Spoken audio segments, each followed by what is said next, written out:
नमस्कार मित्रों, स्वागत है आपका आदर्श कथाएं चैनल में, जहां हम आपको सुनाते हैं पुराणों, शास्त्रों और इतिहास की अद्भुत, प्रेरणादायक और रहस्यमयी कथाएं। क्या आप जानते हैं भगवान विष्णु ने अपने अनगिनत भक्तों में से गरुड़ को ही अपना वाहन क्यों चुना? यह कथा शुरू होती है ऋषिकश्यप की दो पत्नियां विनता और कद्रु से। विनता ने महातेजस्वी गरुड़ को जन्म दिया और कद्रु के गर्भ से असंख्य नाग उत्पन्न हुए।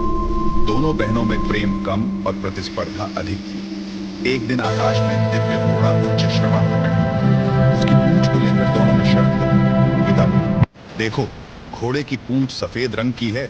कद्रु ने कहा, नहीं, ये काले रंग की है। शर्त यह थी कि जो हारेगी वो दूसरी की दासी बनेगी। कद्रु ने छल किया। उसने अपने नागपुत्रों को आदेश दिया कि वे घोड़े की पूंछ से लिपट जाएं और उसे काला करें। परिणाम स्वरूप विनता शर्त हार गई और अपनी ही बहन की दास्तान में बंद गई। जब गरुड़ ने अपनी मां को इस अपमान में देखा तो उनका हृदय तिल मिला गया। उन पे नागों के पास पहुंचे और गरज कर बोले, मेरी मां को मुक्त करो। नाग हंसे और बोले, मुक्ति चाहिए तो स्वर्ग से हमारे लिए अमृत कलश ले आओ। गरुड़ ने यह शर्त स्वीकार की। उन्होंने अपने विशाल पंख फैलाए और आकाश की ओर उड़ चले। उनकी गति इतनी प्रचंड थी कि देवता कांप उठे। देवराज इंद्र ने वज्र से प्रहार किया, पर गरुड़ अडिग रहे। अपने असीम बल से उन्होंने सभी को परास्त किया और अंततः अमृत कलश अपने पंजों में थाम लिया। तभी भगवान विष्णु प्रकट हुए और पूछा, हे गरुड़, क्या तुम अमृत पीकर देवताओं को चुनौती देना चाहते हो? गरुड़ ने नतमस्तक होकर उत्तर दिया, प्रभु, यह अमृत मेरे लिए नहीं है। मैं इसकी एक बूंद भी नहीं पीऊंगा।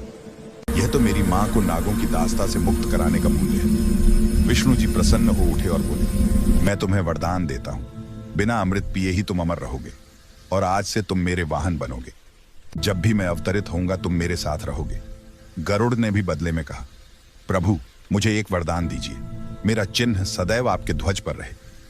तभी से भगवान विष्णु का ध्वज गरुड़ ध्वज कहलाने लगा।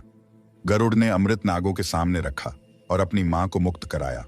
अगर आपको यह वीडियो पसंद आया